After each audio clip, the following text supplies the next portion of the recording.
New initiative to control illegal dumping. 8 Tobago steel bands make it to Panorama finals, and Tobago to commemorate World Wetlands Day. Info Update. bringing you the latest news, views, and reviews, along with responses, comments, and events affecting you. brought to you by the Information Division of the Tobago House of Assembly. There's a new pilot project soon to come on stream in the vicinity of Darrell Spring. Its purpose is to control illegal dumping in Tobago. Here's more. Public Health Inspector 3, Ms. German Alfred Taylor of the Division of Health and Social Services, revealed that a new waste management project will be established at Darrell Spring.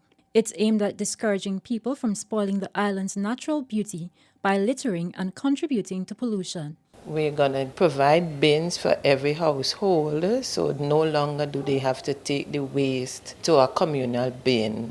So the compactor would go to every house and collect the waste from there. Mrs. Alfred Taylor said schools in the Darrell Spring area will also be educated on keeping their surroundings clean. This, she says, will reduce the amount of waste headed in the landfill.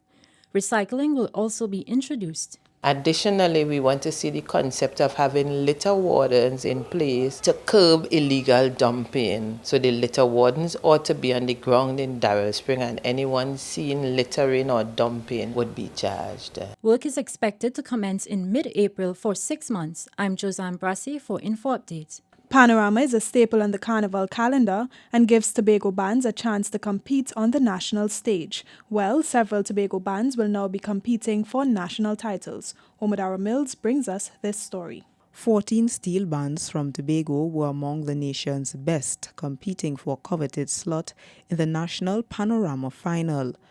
The island was well represented, with 8 of those bands getting the judges' nod. In the large band category, RBC Redemption Sound Setters Steel Orchestra of Bethel was the only competitor from Tobago. The band is now in the final, and its manager, Cecil Phillips, is elated. It is indeed a wonderful thing for Tobago. We have strived, at least for a year that I've been here, and I've heard since before that, to try to make it to the finals of the National Panorama large band category. So it is really a tremendous achievement for the band. We have worked hard at this. We started the tune back in October and completed it at the end of November, and a lot of hard work went into this. Having said all of that, we still have a lot of work to do because the competition is stiff. The point spread between the bands is very small, so the competition is tight. Among the medium bands, Tobago had 5 competitors advancing: Petrotrin Cats and Jammers Steel Orchestra, NLCB Buccaneers, NGC Steel Explosion, Carib Dixieland, and West Side Symphony. I'm Omadara Mills for Info Update. And this island will join the world in recognizing its natural heritage with a full week of activities starting on February 2nd. Kern de Freitas tells us more.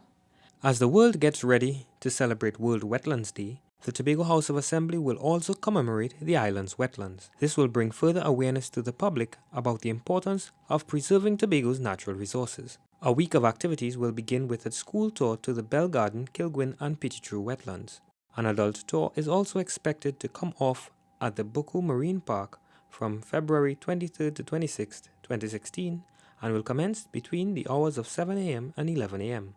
The Department of Natural Resources and the Environment in the Division of Agriculture, Marine Affairs, Marketing and the Environment will also host a workshop on February 2nd.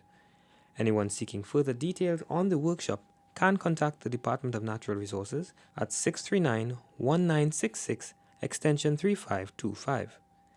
I'm Kern de Freitas for Info Update. That's it from all of us at the Department of Information. I'm Davia Chambers and you've been listening to Info Update.